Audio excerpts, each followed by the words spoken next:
the War and Pieces. Well, this week we're going to talk about a few things that are going to be coming out very soon. Academy Games is gearing up for 1792, the Indian and French War, I believe it is.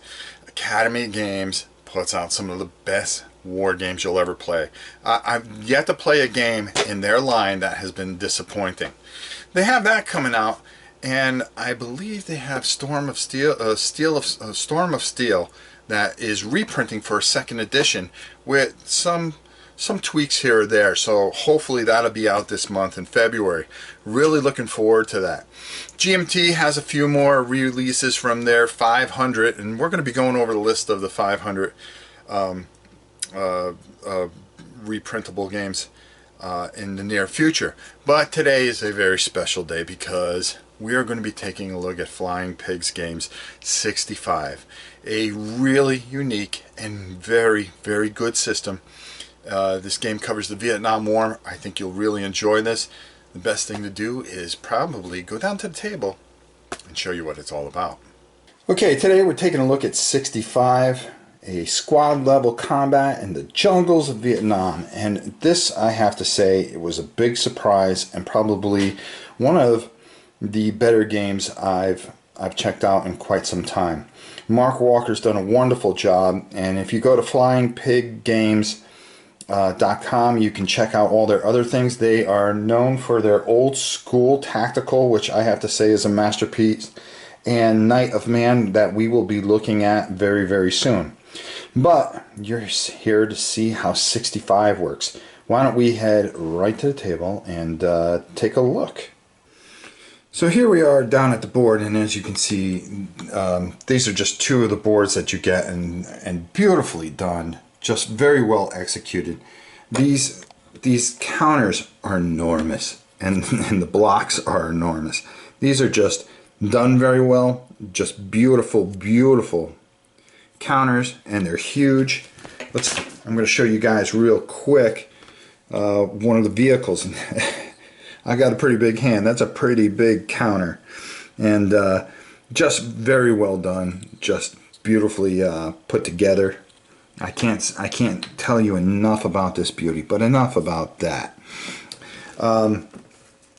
Let's talk about some basic things and how things kind of work. I'm not going to tell you every rule, but I am going to give you a pretty good feel of what is going on here.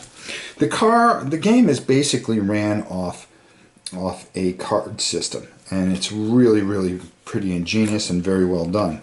At the beginning of your turn, you'll get 4 cards, as you see right here, and we're going to turn these over real quick, and I'm going to just talk about these.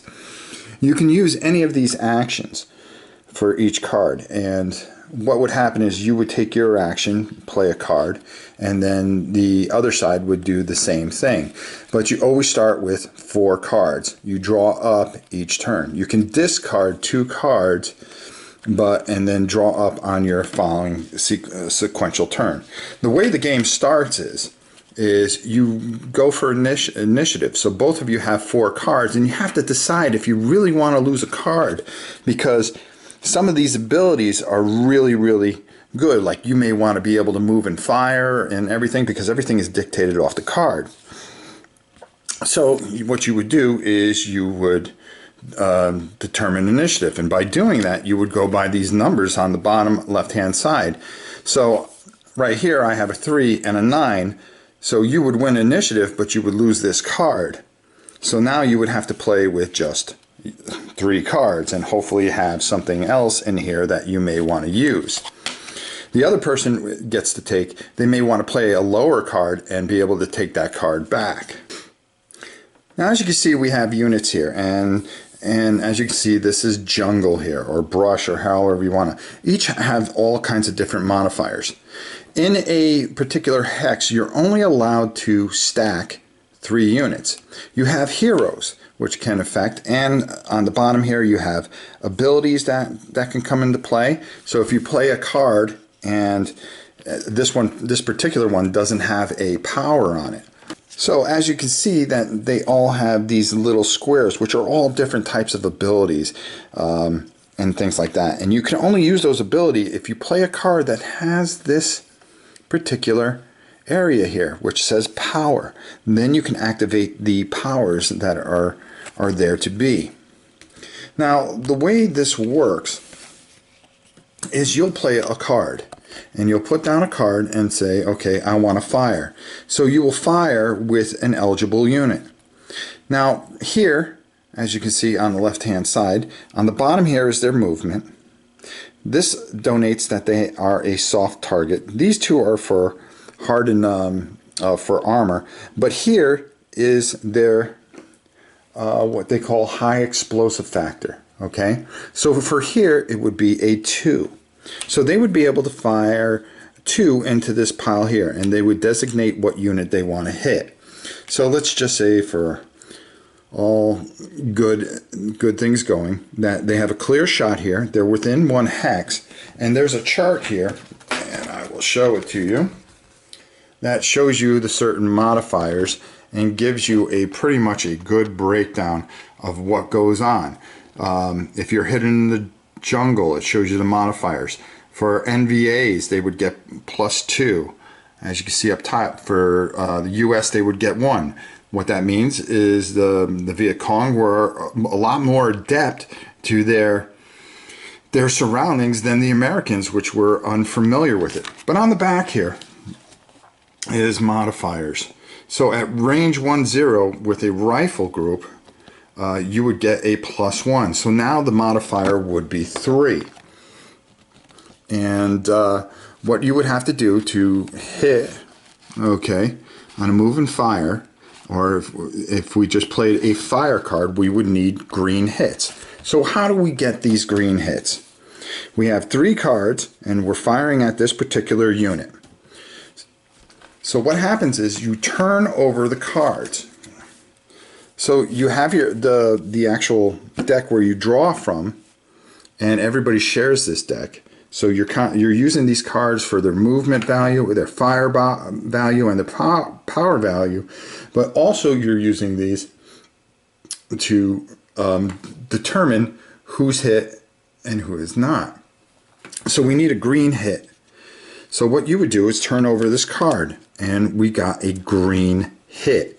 You would always look here. This number is insequential, and it's only for armor. So all you care about is what is in this section, and it says hit. So this unit would take 1 hit, and you would keep on going, and of course you get another green hit, and then 3 green hits would destroy this unit, and this unit would be gone. Now that's particularly lucky, only because these cards are not shuffled.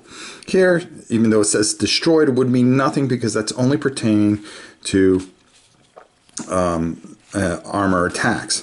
And you can see there's different colors of hit. There's red hits, and it really depends on the unit, and that's how they would take the hits.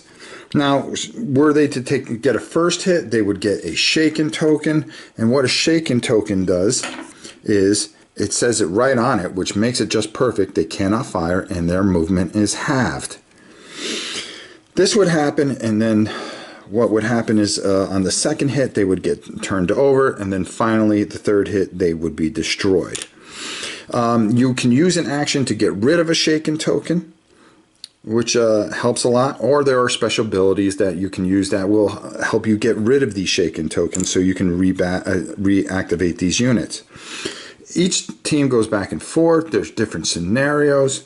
There's a lot of things to it, but it is a very unique system. I really like the card system. You really have to plan things out. Now, once the unit has moved or finished its ops, you would put either a fired, or if it had moved, a move token on it, so you can keep track of all the units that you would use. Once a turn ends, the way a round would end, you keep on going back and forth until you guys would get a end turn card. Every time you get an end turn card, and should you draw it, you would put it aside. Once you get, depending on the scenario, either 2 or 3 of these, that would end the round. Then you would refresh everything and go and start the next round. Now let's just talk a little bit about the components. We've talked about the actual units themselves and the cards, which are beautiful, but I really want to hit home how well and how easy it is to follow along these charts. You get this one chart and it tells you everything that you possibly can need to do everything that you need in the game. And this actual manual is probably one of the best written manuals I've seen in a long, long time.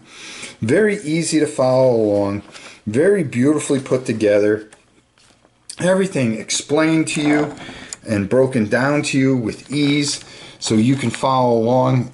Easy to find the sequence of play, how you use transport units, movement is explained, so you know, it's just very simply explained, and when you go to look for something, the examples are absolutely perfect. They show you how to break down range combat, and it's spelled out very, very, very, very well. The cards, they explain those, the shaken tokens, everything is just done just to perfection. Assault combat, vehicle combat. You need to find it. You can find it here. The letters are nice and big. It's not little small print, which makes it very, very hard. And the rules are only about 19 pages long. Then the scenarios are just very well thought out. You want to play them through sequentially. They're very well done and they tell a beautiful story. You can also play and pick up the solo campaign, which is just as well put together. There are no flaws. There's no scratching your head wondering how this will turn out. This is probably one of the better games I've played in a long time. And as you can see here, old school tactical, one of my favorite games. Excuse me. As well as Knight of Man. And here's the website, flyingpiggames.com. This is a wonderful, wonderful, wonderful game, and it's one I hope you'll pay attention when we do a live playthrough.